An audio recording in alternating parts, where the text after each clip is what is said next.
The United States government was in possession of and operating a kind of anti-gravity technology through a system, an aircraft that was referred to as the flux liner or as the alien reproduction vehicle. The story dates back to the late 70s when I was going to college at Art Center College of Design, studying transportation and automotive design. Had a friend there by the name of who had a number of classes with. I switched over to an illustration major before I left. I spent a short time working in the special effects industry in Hollywood, and then left that job to work in the defense industry for General Dynamics. Spent some time working there as a conceptual artist and designer, illustrating weapon systems, and then after a couple of years left that facility and began freelancing throughout the defense and aerospace industry. So that was where it all started. In the early to mid-1980s, Mark's career as an aeronautical and technical illustrator began taking off as he accumulated a client list including the US Air Force, Rockwell International, Lockheed Martin, Boeing, and respected periodicals such as Popular Science magazine. He became well-versed in conceptual design at the highest levels of the US military, industrial, and aerospace programs, and often called upon to generate classified and highly proprietary material. At the time, this was around 1985, 1986, and I had been freelancing for about 4 years at that point. Done a lot of work for Lockheed, a lot of work for Rockwell, and a little bit of work for Boeing. And so I was establishing a reputation and had occasion to talk to an awful lot of experts in the field, in various parts of the aerospace industry. So I had an idea of what was going on in terms of the technological development that was occurring in the industry at the time. Worked on some conceptual artwork showing cutaways of some of the weapon systems and how the components inside those weapon systems interrelated to one another. I was given a lot of information. Many times I was asked to create illustrations for clients based on just verbal descriptions of what they wanted to see, because a lot of it was conceptual artwork that was supposed to put across the idea that, say, a particular aircraft that they were designing was going to be extremely fast, so it had to have all the sort of dynamic characteristics of what a really fast aircraft would have, and I had an idea of what these things looked like. So I was subscribing to some of the trade publications that were available at that time, like Aviation Week and Space Technology, and a lot of people at the magazines, test pilots, editors, and things. By the mid-1980s, he was a very successful professional artist living in Rialto, California. He had a full slate of high-profile projects and had become a very sought-after and respected talent in a very crowded field of designers and artists. Despite living in the era of Reagan and disco, things were going very well for Mark. Then, in the autumn of 1988, things took a turn for the weird.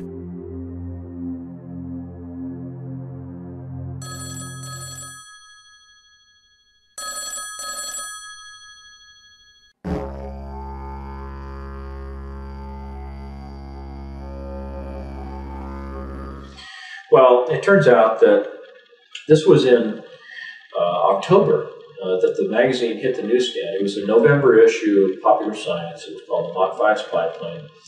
And a friend of mine from college, Brad, had seen this cover illustration and had opened up to read the story, and he recognized my name, and he called the art director. He passed along my phone number, and the next thing you know, I get a phone call, and this fellow calls up and says, "Hi, Mark, it's Brad. And remember me?" And I said, "Yeah, we were in the transportation design curriculum at Art Center in Pasadena when we studied car design." So we got reacquainted, had lunch together, and turned out that just a few weeks beyond that, a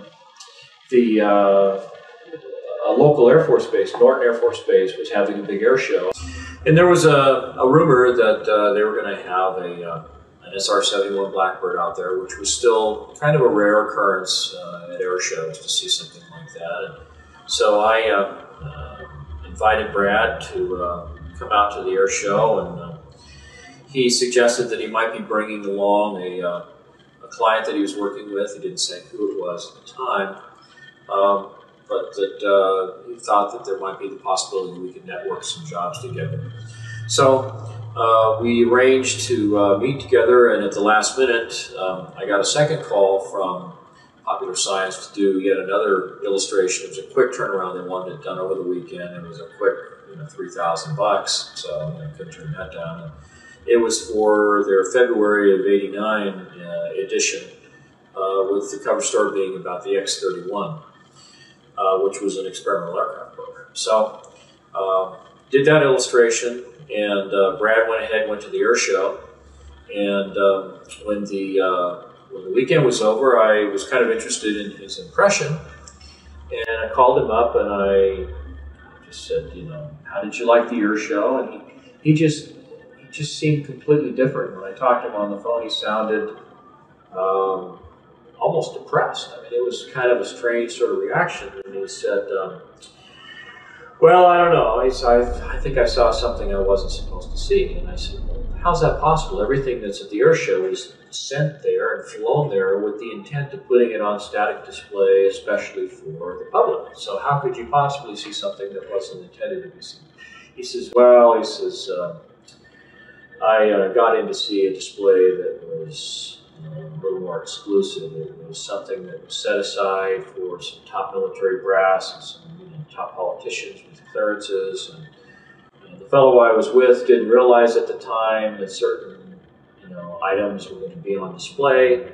And as soon as he realized that here I was without a clearance to see this stuff, he basically said, don't say anything, don't talk to anybody, we'll get out of here as soon as we can. So I asked him, I said, well, what did you see that you think is so stunningly, classified that, you'd be in trouble? And he says, well, he says, there was an example of the first generation Aurora there, which was the aircraft that was the second generation aircraft that I did the conceptual artwork for. So he saw the real thing. And so, of course, I was real curious about what it looked like, and he gave me some details on that. And then he described a number of sort of odd-looking hovercraft and troop transporters and things that were basically just, kind of jazzed up, advanced hover vehicles of one kind or another. And after going through all of this, I said, well, even this doesn't sound, all that extraordinary. I mean, is there something else? And he says, well, yeah. He says, after they had the main little dog and pony show, they pulled back the curtain and there were these 3 flying saucers hovering there. And I was I couldn't believe my ears. I said, no, wait, did you say flying saucers? He said, yes. And I said, well, what do they look like? He says, well, it looked like something from the 1950s, like a jello bowl, flat on the bottom, sloping sides, a little terrace around the middle, then a dome on the top with all these little bubbles around the top, and a door that looked like something off of a submarine, with the little pins that go out into the frame of the door, and the big wheel that you turn to tighten it, all this kind of stuff. The smallest one was about 24 feet in diameter at the bottom end of the craft. The medium-sized vehicle was about 60 feet in diameter, and the largest was somewhere between 125 and 130 feet in diameter. I said, well, what were they doing? Were they just sitting on the floor? He says, no, they were hovering. There wasn't no landing gear, nothing holding them up, cables. It's just they were hovering. There was a 3-star general that was part of the presentation. When they pulled back the curtains and these 3 flying saucers revealed to the audience that had been brought there to this hangar. This general got up and he was describing these vehicles. He described them as alien reproduction vehicles, ARV for short. They also had a nickname for the aircraft. They called them flux liners. Now, flux is an electrical term for a high electrical charge. So, high electrical charge liner, a flux liner. And so this was, so he got kind of scared. He stopped talking. And so I said, well, let's have lunch. He was nervous about talking about it on the phone. So I go over there and we start talking. And as he's describing this stuff, he's describing the different features that he had seen. And well, how do you know that? I mean, if you could just look at the outside of the vehicle, how do you know what the inner workings is? He says, well, they had taken some of the panels off the outside so you could see the inside of, what the components look like. And he said it was remarkably simple. There wasn't that much to it. And I said, and you were able to figure out how it worked from that? He said, well, no, they had an easel next to it with a drawing, a cutaway drawing, that showed some of the internal components, how they were arranged and oriented to one another. And then they had a little a TV monitor with a tape player below it that was showing this continuous loop of this thing sitting or hovering over like a dry lake bed out in the desert somewhere, and as you would watch the tape, this thing would make went from a hovering position, made these three little sort of hops going to the side, and then as the camera followed it, just went straight up and disappeared outside. He was down to nothing in just a matter of a second and a half or so. One of the things that this general had said during the presentation, one of the things that really stood out in Brad's mind was that he said that these vehicles were capable of light speed or better. The aircraft looked very old, like it had been around for decades. It had chips in the paint and runs, and you could see fingerprints and smudges and boot prints where somebody walked up the side of it, this kind of thing. And he said that the paint that was on the outside, it looked like they'd taken a bunch of powdered lead, mixed it into a resin, and then just brush painted it right on the side of the aircraft. It looked like it was slapped together in somebody's garage,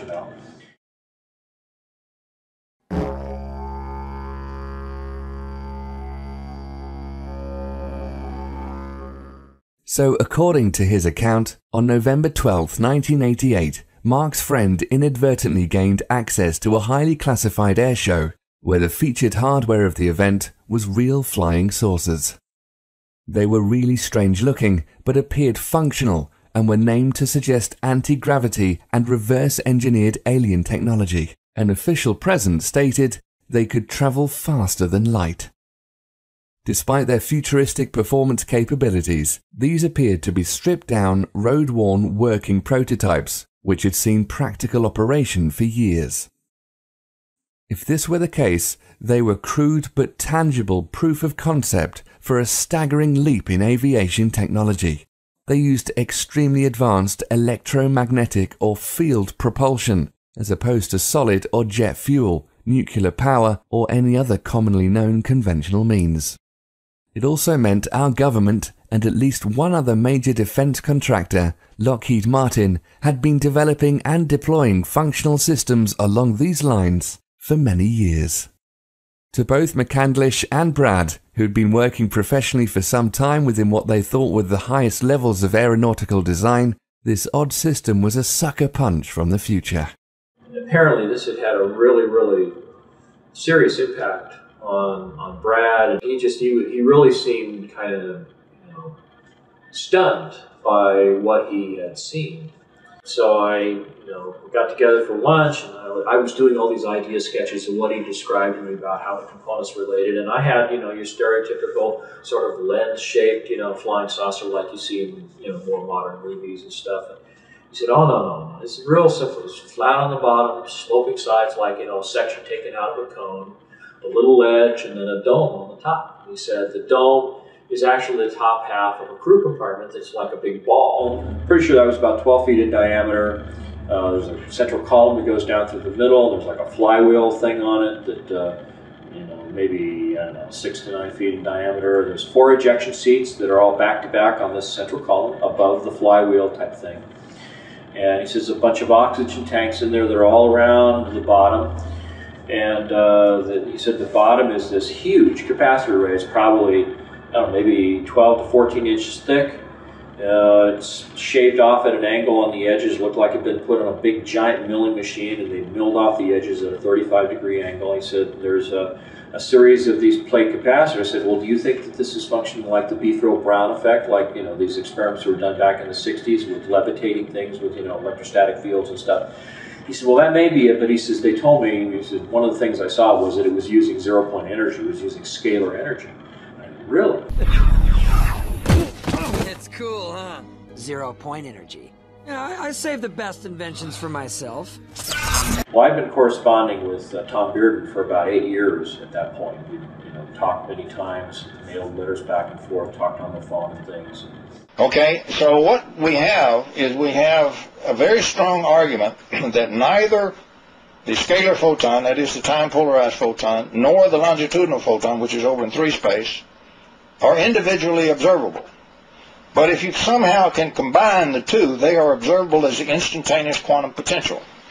And so I had a sense of what zero-point energy was about. They want to talk about longitudinal waves and scalar waves and cyclotronic weapons and all this kind of stuff. And so I've been following this for a while, reading Tom Durden's work and things. So I had a pretty good sense of what Brad was talking about, which he was a little surprised about, that I would know this already.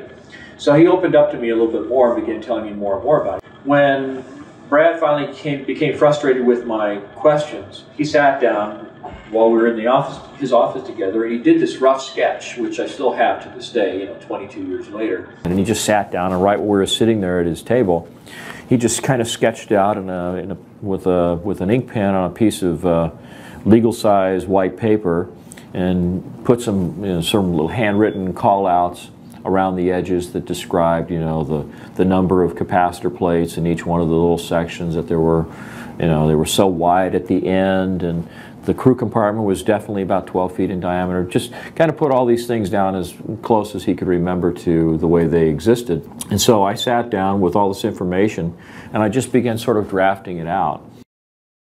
It was at this point Mark began putting his formidable skills as a conceptual illustrator to work in uncharted territory. Taking Brad's eyewitness account, detailed descriptions and rough sketches of the ARV, McCandlish began refining aspects of the components his friend described and piecing together an ever more precise rendition of the craft. Over the course of the next few years, he generated a series of drawings, culminating in the Fluxliner cutaway blueprint, one of the most notorious images in the history of ufology, and the mysterious realm of black-budget aircraft. I'm Jesse Ventura, and this is Conspiracy Theory. This was called the Fluxliner. This is probably the strangest one you've shown me yet. This actually flies? It actually flies on the principles of high voltage electrical charges. This is the original, one of the original blueprints of the alien reproduction vehicle, which I produced in March of 1989. It was put together by accumulating a lot of verbal testimony from Brad, and later from a number of other sources, including Ken Sellen and some other people that I talked to who had some contact or information about the vehicle.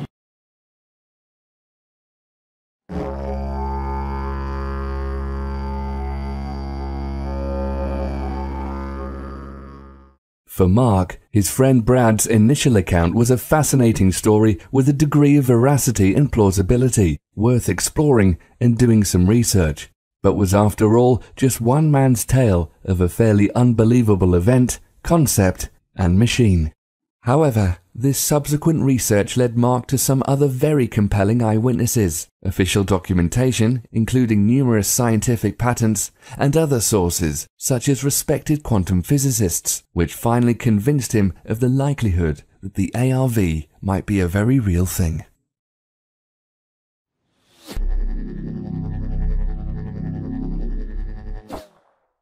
The first verification of the story that I picked up on the alien reproduction vehicle was around 1991, 1992. It was the first air show at Edwards Air Force Base where they actually had the B-2 stealth bomber on display.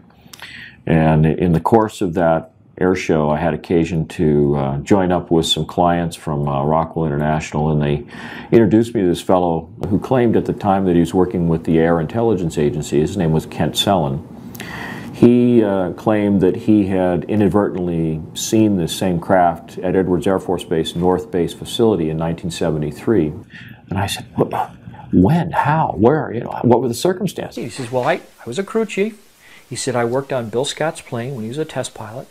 And he says, one night my ship supervisor said to me, go out to North Base. They've got a power unit out there, a ground power unit for an aircraft that's leaking or failed or something, so we need to take a tow vehicle out there, go out, pick it up, bring it back. Well, instead, what happened is he comes up off the dry lake bed, rolls right up on the tarmac, and is going down these rows of hangars. They're all Quonset-style hangars back then.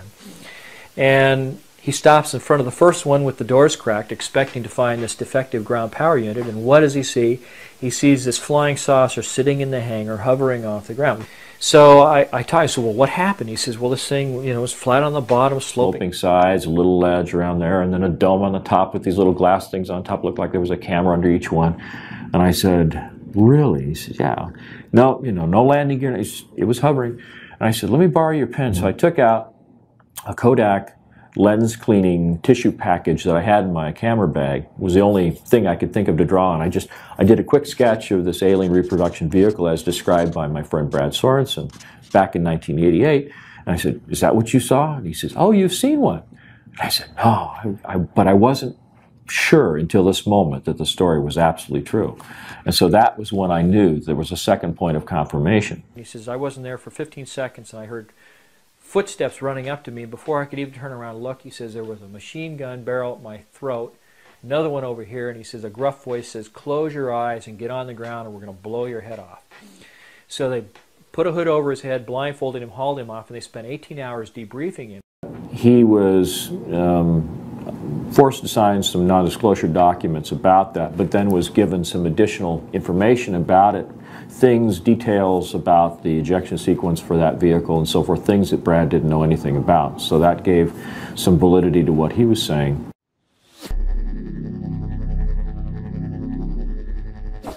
In addition to Kent Sellen, there is at least one other witness on record testifying to the existence of what he describes as a UFO at Norton Air Force Base, which may well have been the ARV. I can discuss Norton Air Force Base, and that as a result of all the military airlift command bases under me for their facilities, that there was one facility at Norton Air Force Base that was close hold. Not even the wing commander there could know what was going on. And during that time period, throughout my career, it was always rumored by the pilots that that was a cover for, in fact, a location of one UFO craft. And the reason for that location was folks that could come out, land at Norton, play golf, be part of a golf tournament, and so forth, and during that process could go by the facility and actually see the UFO.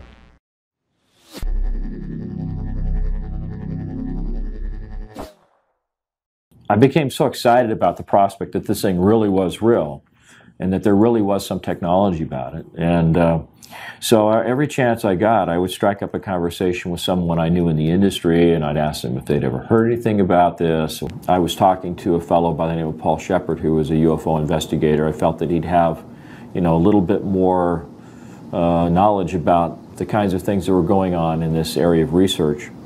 And he put me in touch with a couple of gentlemen, Gordon Novell and George Ulick, who was a physicist with Hercules Aerospace up in Sandy, Utah. And they were very interested in this story. I started off as an aeronautical engineer when I was in college, and I got real interested in what makes UFOs go. And so I just kind of pursued the trail of the technology as opposed to the aliens and that kind of stuff. And that's all I do is pursue the technology. And I got lucky, got very, very lucky, and got my hands on a cutaway of their bird. One of them had an ongoing correspondence with UFO researcher Wendell Stevens, a retired lieutenant colonel from the Air Force, who had participated in sort of these UFO chasing exercises up around the Arctic many, many years ago. So Gordon sent a request off to Wendell Stevens saying, you know that you have this big photo archive of all these different UFOs that have been seen over the years. Do you have any photography that even resembles what we're describing in this drawing that I had done? And it turned out that there was a case. I obtained photographs that were taken in 1967 by a military pilot, Harvey Williams, flying a C-47 for the Air Force at 12,000 feet, approximately 25 miles southwest of Provo, Utah. This particular vehicle matches the so-called ARV in all proportions and respects in terms of the detail of the shape of the craft. It really bore a striking resemblance to the ARV with one possible exception, and that was that the synthetic vision system, little bubbles that accommodated the camera systems on the outside of this thing, were quite a bit larger than the ones that Brad had reported. And so when I thought back to something that Brad had said, and that was that many of the components on the ARV, like the ejection seats and the camera systems, were all off-the-shelf components. He said that the ones that he saw in 1988 looked just like the little bubbles you see hanging from the ceiling in the casinos in Las Vegas. So when I thought back to the camera systems that were available in 1966, of course, they were much larger than they were in 1988, and so the larger acrylic bubbles seemed, you know, to give some veracity to the photography as it was presented in these pictures taken by Harvey Williams. One of the things that came up in the investigation was the fact that a number of the witnesses starting in 1988 described the vehicle that they saw as looking like it had been around for a long time. Chips in the paint, you know, fingerprints, you know, greasy handprints and that kind of stuff. The material around where the Zeus fasteners brought the panels together all chipped and scratched and stuff like it'd been around for a long time. When I talked in 1991 or 92 to Kent Sullen, you know, he clarified that he'd seen this thing in 1973, which was, you know, what, 15 years or something earlier than that. And then the photographs from Wendell Stevens showed that this thing may have been operational as early as, you know, June or July of 1966. So it certainly supported the idea that this thing had been around for quite a while, maybe even earlier than that.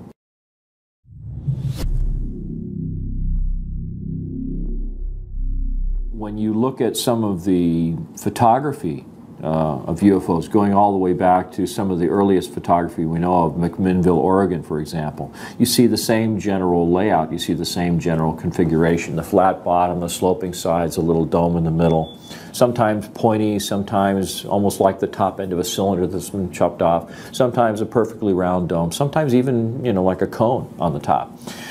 So it suggests that, you know, there's many different variants of the system, but the overall arrangement of the components is basically the same.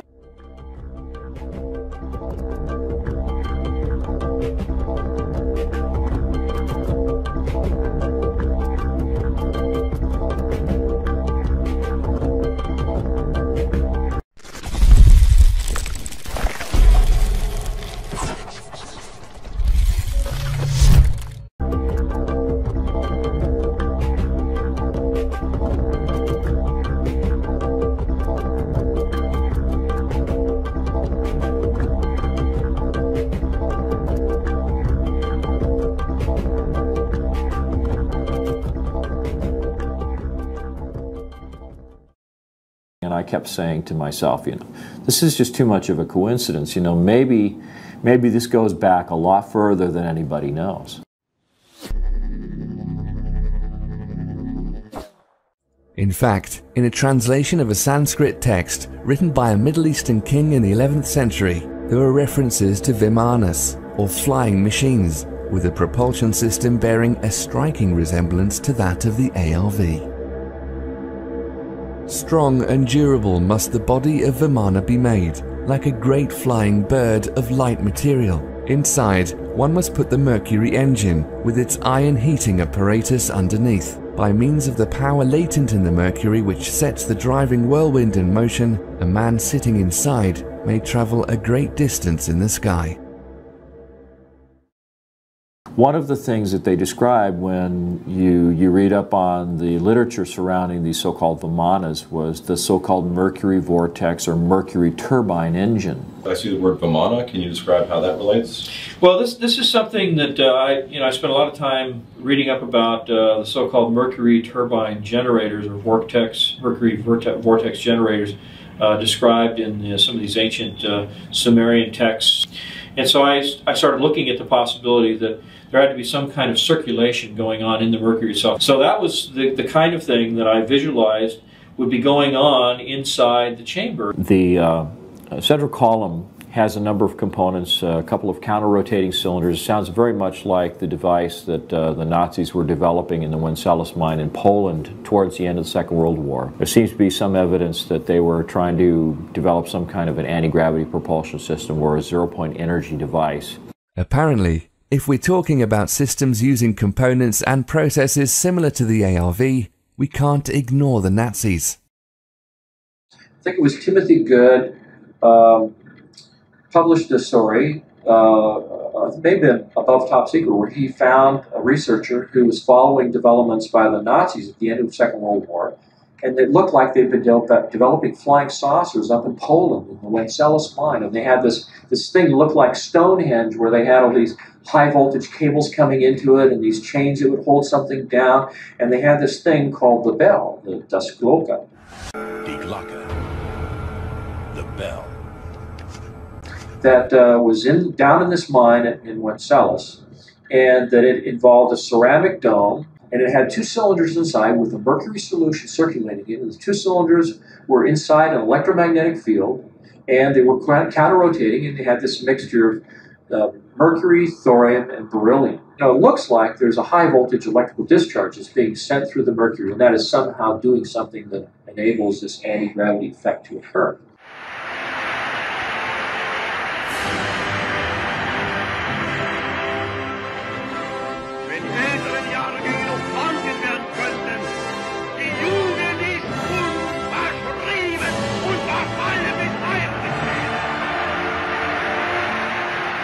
Besides rumours about Hitler's top scientists and the mythology of ancient kings, there were other instances where a central core involving mercury and other components similar to the ARV were reported.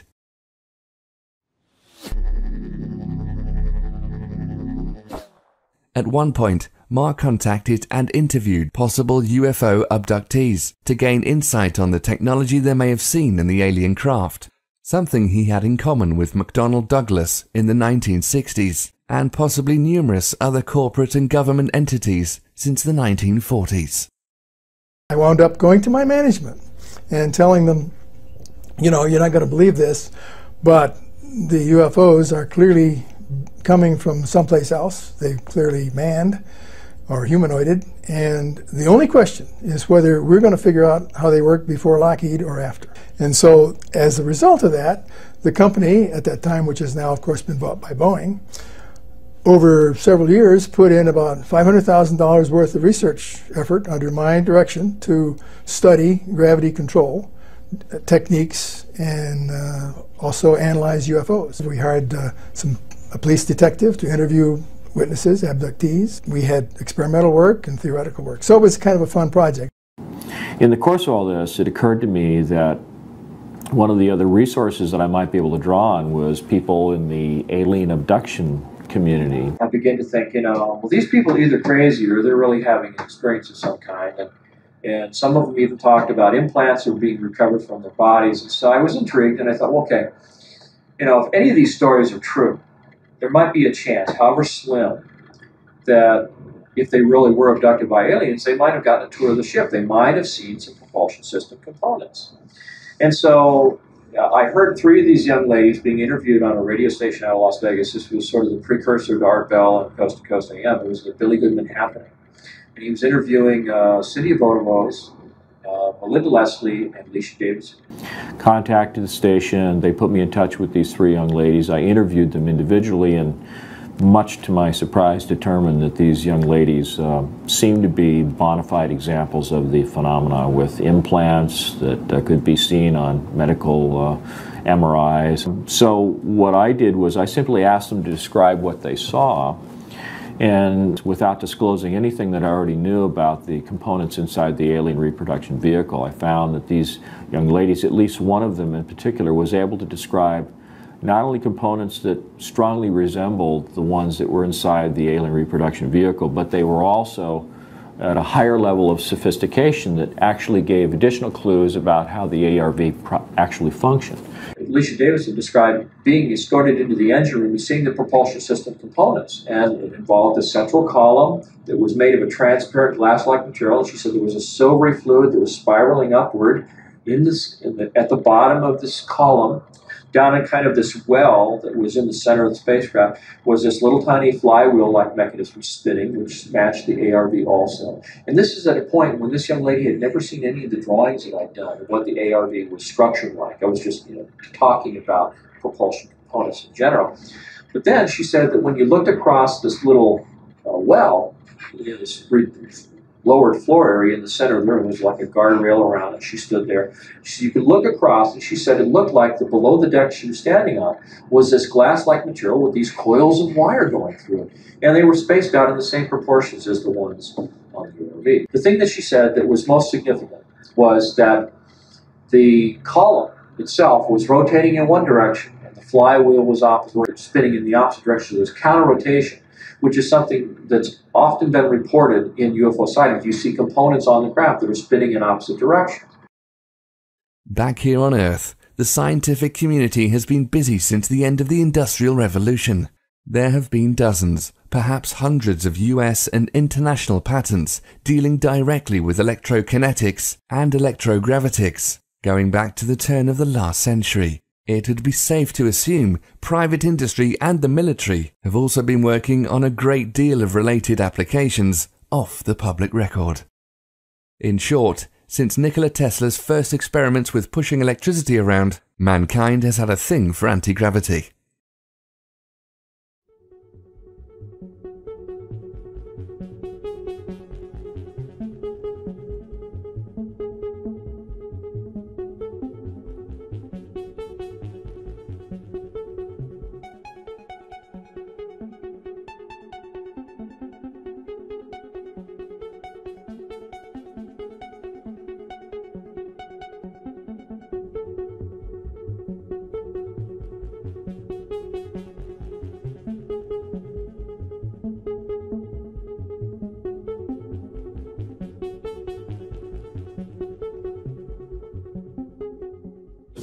If you look at these two illustrations, this is a patent that was secured in May 30th, 1967 by James Frank King, Jr., who happened to work with Thomas Townsend Brown in the labs of Agnew Bonson. But you can see a striking similarity between the two vehicles.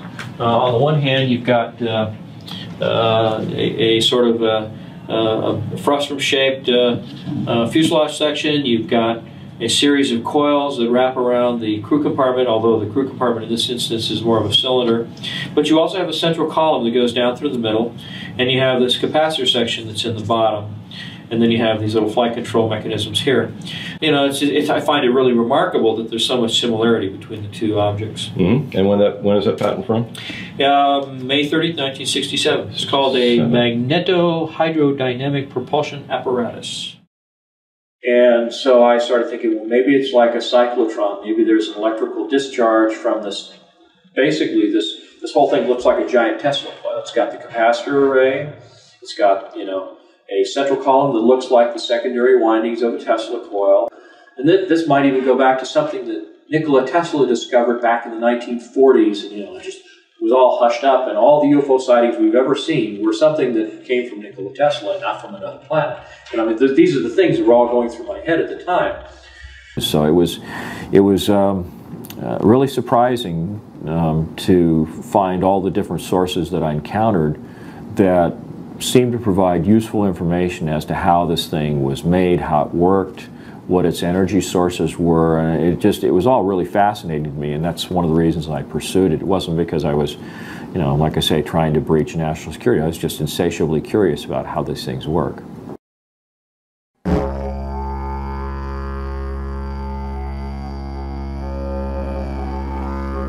And he said it was remarkably simple. There wasn't that much to it.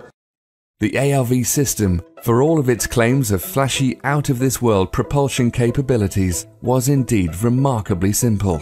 It could be described as a large-scale, souped-up Tesla coil, designed to negate gravity and inertia, with off-the-shelf navigation and life support systems bolted on, almost as an afterthought. You could think of it as the Model T of anti-gravity vehicles, an industrial dune buggy, or crude hot rod that can get you to Mars in a few minutes. In this version at least, first-class seating was still a way off.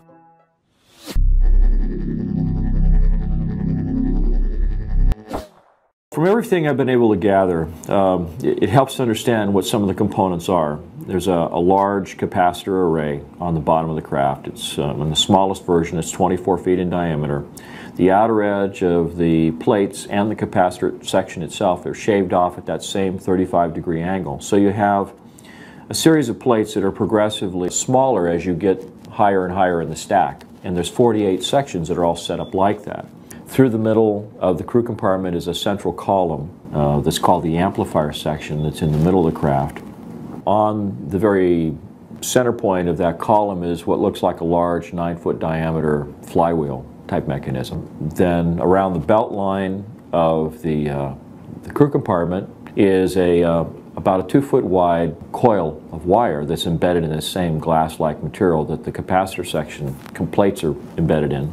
And there's a kind of flange or fairing that traps the top and the bottom surfaces of the coil. You can see that it traps it there and at the top. But in between are a series of explosive bolts that run all the way around the craft.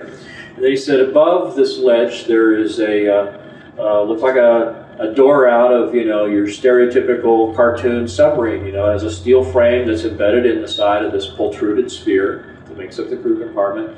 And he said it had a wheel on it with little spokes that you would turn like an old, Captain Nemo submarine, with the pins that would go out and lock into the door frame. It had a seal on it so it'd be airtight.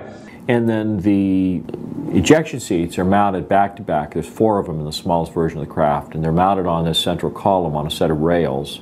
In the event of an ejection, the explosive bolts separate the top and the bottom halves of the crew compartment, and the entire outer sheath of the central column pulls away along with the upper half of the crew compartment and the ejection seats. This crew compartment sphere can actually function as kind of a rudimentary re-entry vehicle coming down through the atmosphere, and then once you get, say, below 14, 15, 16,000 feet, the thing will pop a chute out the top, and the ejection seats drop off on these rails one by one, and the pilot can drift down in a parachute or with a parachute. Because this flywheel-like mechanism is turning all the time, the individual pilot or crew members have a kind of a pan that's right below the front of the ejection seat that affords them a place to put their feet. Now, the control system on the vehicle, on the ejection seat that the pilot sits in, on the one hand it looks like a high voltage potentiometer or like a rheostat on the one side that has a couple of big heavy-duty cables that come out of it and goes into the central column. And that's basically the amount of power that he has in the system. And on the other side, there was sort of an inverted J-shaped piece of metal that came up and over like that had a sphere on it. Now, on the bottom of the sphere, there is a sort of a bowl that's sort of slightly larger in diameter, but it conforms to the shape of this sphere. Of all the components of the ARV, the navigation system, while perfectly logical and even elegant in its design, has to be the strangest one. It's an entirely unknown paradigm in steering an aircraft or anything else, yet makes perfect technical sense. If one were to make the case for truly alien aspects of the alien reproduction vehicle, this might be the first example they'd use. The sphere itself appears to be a kind of a domed arrangement where you have a number of fiber optic leads that come into the sphere, and for each one of the 48 capacitor arrays there's a series of sensors that are then used to sort of relay information to the individual plates. And so then on the bottom of this you have a bowl that moves around and can be used to convey the commands of the pilot in terms of what he wants to do in terms of shaping the field around the vehicle. And right in the center of that bowl is a kind of laser diode that sends a laser beam up into the underside, the inside of this sphere. And so as the bowl moves, that laser is sort of scanning around on the inside of the different sensors that are responsible for each of the capacitor sections. Then will, there's a series of relays that will open up and close and let a certain amount of energy in, or prevent it from going in. And when it's dead center, it means that all of them get the exact same amount of information. You just go straight up. If you want to bank to the right, then you bank this to the right. It sends the laser signal over to the opposite side of the dome, and it says that the opposite side of the craft is going to get more energy, so it banks in that direction. It's kind of like in a helicopter, in the swash plate of a helicopter, when you want to bank to the left, you create more deflection in the main rotor on the right side so that it begins to bank to the right, or bank to the left, excuse me. So it's kind of the same principle. Then you have an oxygen supply that's strapped to the lower part of the central column down here in the lower part of the crew compartment. You have a much larger set of oxygen tanks, and these are all protruded vessels, by the way. There's no steel or aluminum in terms of the oxygen supply in the vehicle. There was also a pair of oxygen tanks under the seat, and that was assuming that maybe you had to eject, when you were at 25 or 30,000 feet, and you needed some air to get you from up there down to the place where you'd actually be able to breathe ambient air. I said, well, were there windows? And no, there weren't any windows. He said there was a thing called a synthetic vision system. And he said there were 6 or 7 of these little plastic bubbles around the top of this thing, one on the very top in the center, and then maybe 6 around about halfway up from where the ledge was to the very top, and they were spaced at even distances. And he said in each one there was a little CCD camera. So the synthetic vision system was set up so they would take 2 cameras and it would have a converging point of focus in those 2 cameras, so that it would just be like looking through a set of binoculars. So you'd have a left and a right eye view, and it'd give you a 3-dimensional view outside the vehicle, but with no windows. And the reason for that, apparently, was that this aircraft was using extremely high voltages, and the voltages would ionize the air around the vehicle so much that it would start producing X-ray photons, which are absolutely lethal. So you have to have basically a barrier to protect yourself. You also have a robotic arm that seems to be blended in with a composite fairing sitting right on the top surface of the capacitor array that has the ability to extend outward with a little air-driven claw that's on the end of it. In fact, I think that the craft's magnetic field or electromagnetic field is probably so powerful that conventional little electric motors probably wouldn't work in this kind of an application. Where they took the panels off the side of the aircraft is that they had Zeus fasteners that were these little, like, quick spin lock things that they put on there to hold the panels. The panels are all like a fiberglass material, it's all composite. The entire vehicle appeared to be covered with what he referred to as a goopy lead paint. It looked like little flecks of lead that had been suspended in kind of a resin and just painted haphazardly over the outside of everything on the vehicle, with the possible exception of the door itself and these little blisters that house the synthetic vision system. So why would it be goopy lead paint? Well, the theory is that the electrostatic field created by this huge capacitor array and the ionization that occurs just because of the propulsion system might be enough to create a level of ionization around the craft that's high enough that it would produce X-ray photons of its own accord. And so you would want to be able to protect the pilot and the crew members from that radiation. So anyway, that's the general overview of the structure of the vehicle. This is a vehicle that has the ability to travel up to or beyond the speed of light.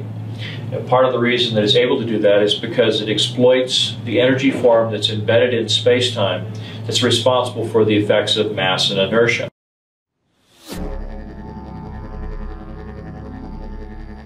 So here we have a configuration of various components, creating a system that's somehow capable of producing and maintaining an insane amount of energy in a concentrated field around the vehicle.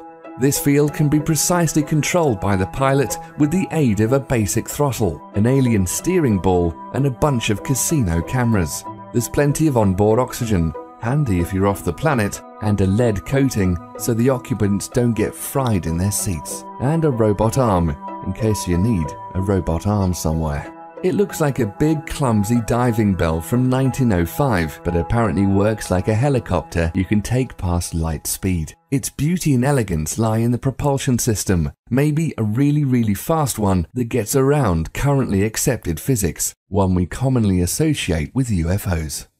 For anybody who has followed the work of Einstein or just basic physics, one of the sort of inviolable rules of physics is that there's no material object that can actually go faster than the speed of light. So somehow or other, and I'm not saying we got this from aliens, but they did call it the alien reproduction vehicle, but somehow or other, this simple system that Brad described in these diagrams was able to do this.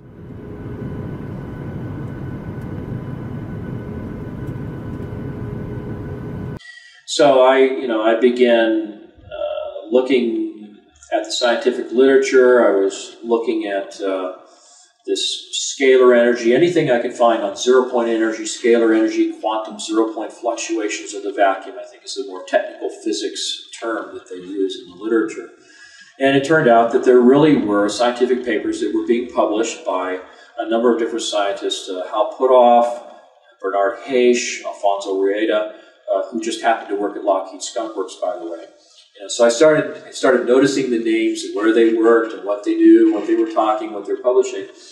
And it occurred to me that, maybe these are people who have some insider.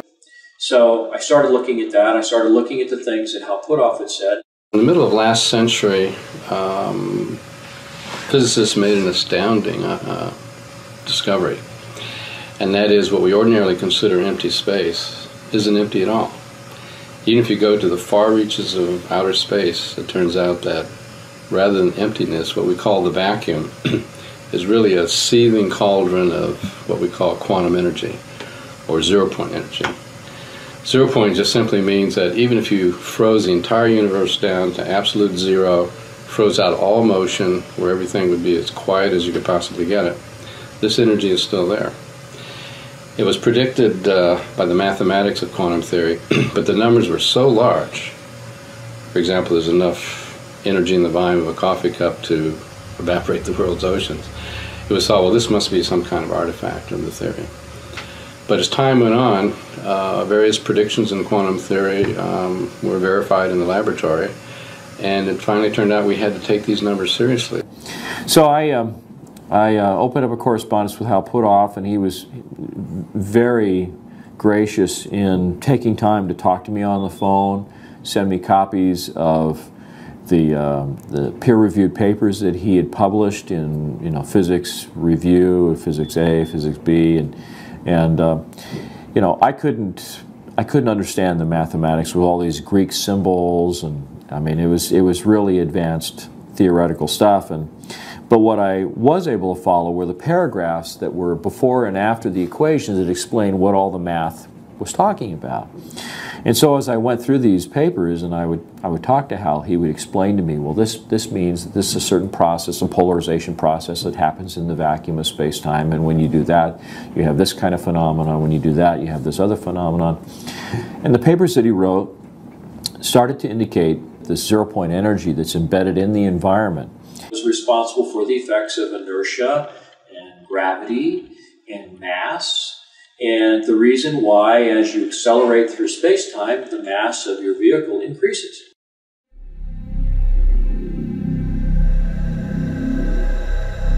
So in a sense, if you find the right way to do it, you can actually sort of reduce the mass of an object. And if you can do that, then of course it takes less propulsive force to push it around.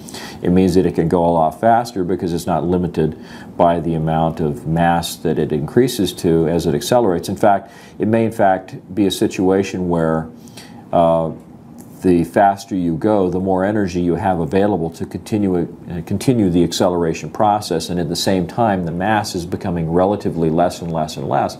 So it really enables the possibility of being able to go faster than the speed of light without violating general relativity, and that was the most fascinating aspect of the whole thing. You're drawing energy from the environment, and in the process of doing that, you're enabling the craft to not only demass itself, but basically conserve energy by using the flux in the vacuum of space-time as the power source for your propulsion system. So literally, the faster you go, the more energy you have available that you convert into propulsive force, and the lower the relative mass of the vehicle becomes. So it's actually sort of an inversely proportional kind of a relationship. Most scientists, with an instant response, would think on special relativity terms and say, well, the velocity of light is a limitation. You can't go fast. I think I saw something I wasn't supposed to see, and I said, well, how's that possible? Everything that's at the air show is sent there and flown there with the intent of putting it on static display, especially for the public. So how could you possibly see something that wasn't intended to be seen? He says, well,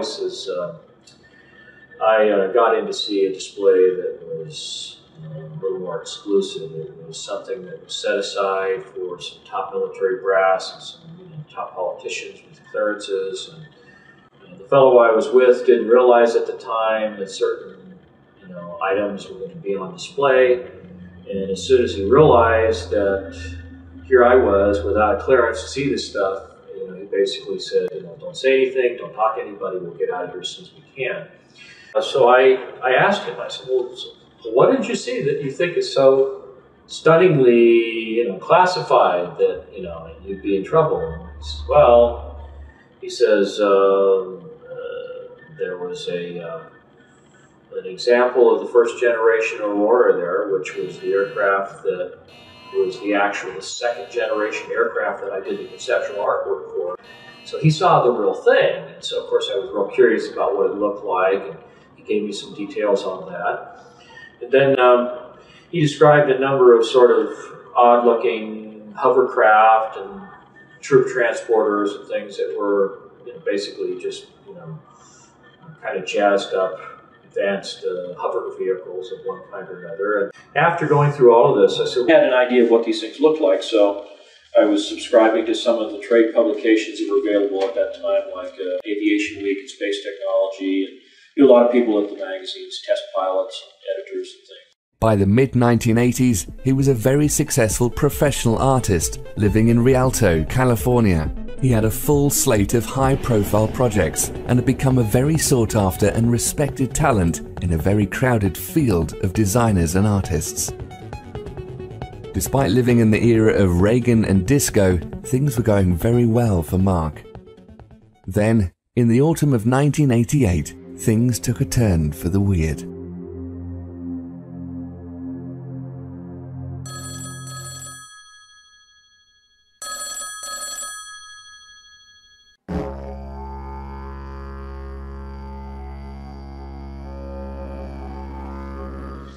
Well, it turns out that this was in October that the magazine hit the newsstand. It was a November issue of Popular Science. It was called the Mach 5 Spy Plane. And a friend of mine from college, Brad, had seen this cover illustration and had opened up to read the story, and he recognized my name, and he called the art director. He passed along my phone number, and the next thing you know, I get a phone call, and this fellow calls up and says, "Hi, Mark, it's Brad."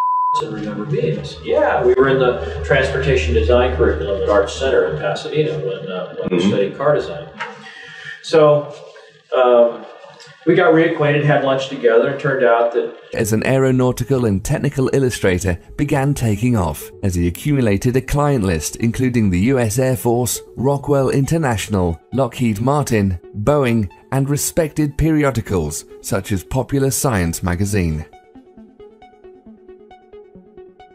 He became well-versed in conceptual design at the highest levels of the US military, industrial, and aerospace programs, and often called upon to generate classified and highly proprietary material.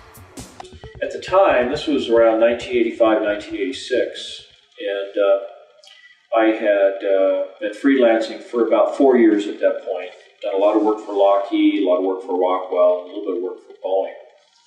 And so I was establishing a reputation and had occasion to talk to an awful lot of experts in the field, in various parts of the aerospace industry. So I had an idea of what was going on in terms of the technological development that was occurring in the industry at the time. Worked on some conceptual artwork showing cutaways of some of the weapon systems and how the components inside those weapon systems interrelated to one another. I was given a lot of information. Many times I was asked to create illustrations for clients based on just verbal descriptions of what they wanted to see, because a lot of it was conceptual artwork that was supposed to put across the idea that, say, a particular aircraft that they were designing was going to be extremely fast, so it had to have all the sort of dynamic characteristics of what a really fast aircraft would have. And just a few weeks beyond that, a local Air Force base, Norton Air Force Base, was having a big air show. And there was a rumor that they were going to have an SR-71 Blackbird out there, which was still kind of a rare occurrence at air shows to see something like that. And so I invited Brad to come out to the air show, and he suggested that he might be bringing along a client that he was working with. He didn't say who it was at the time. but that he thought that there might be the possibility we could network some jobs together. So we arranged to meet together, and at the last minute, I got a second call from Popular Science to do yet another illustration. It was a quick turnaround. They wanted it done over the weekend. It was a quick, $3,000, so I couldn't turn that down. And it was for their February of '89 edition, with the cover story being about the X-31, which was an experimental aircraft program. So did that illustration, and Brad went ahead and went to the air show. And when the weekend was over, I was kind of interested in his impression, and I called him up and I just said, how did you like the air show? And he just seemed completely different. When I talked to him on the phone, he sounded almost depressed. I mean, it was kind of a strange sort of reaction. And he said, well, I don't know. Witnesses that he's identified could go into more of the technical physics of it.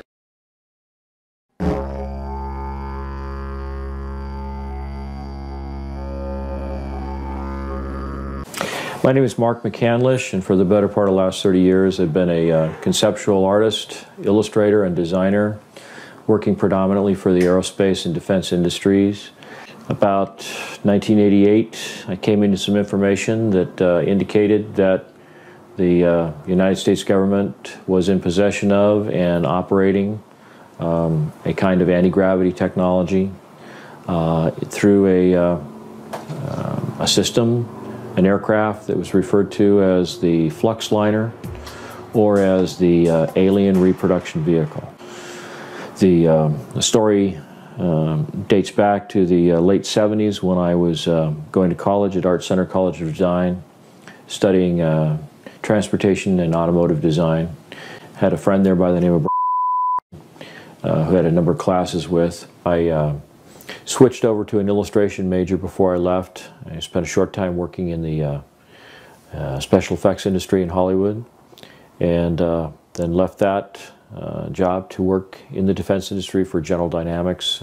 Spent some time working there as a conceptual artist and designer, illustrating weapon systems, and then after a couple of years left that facility and began freelancing throughout the defense and aerospace industry. So that was where it all started. In the early to mid-1980s, Mark's career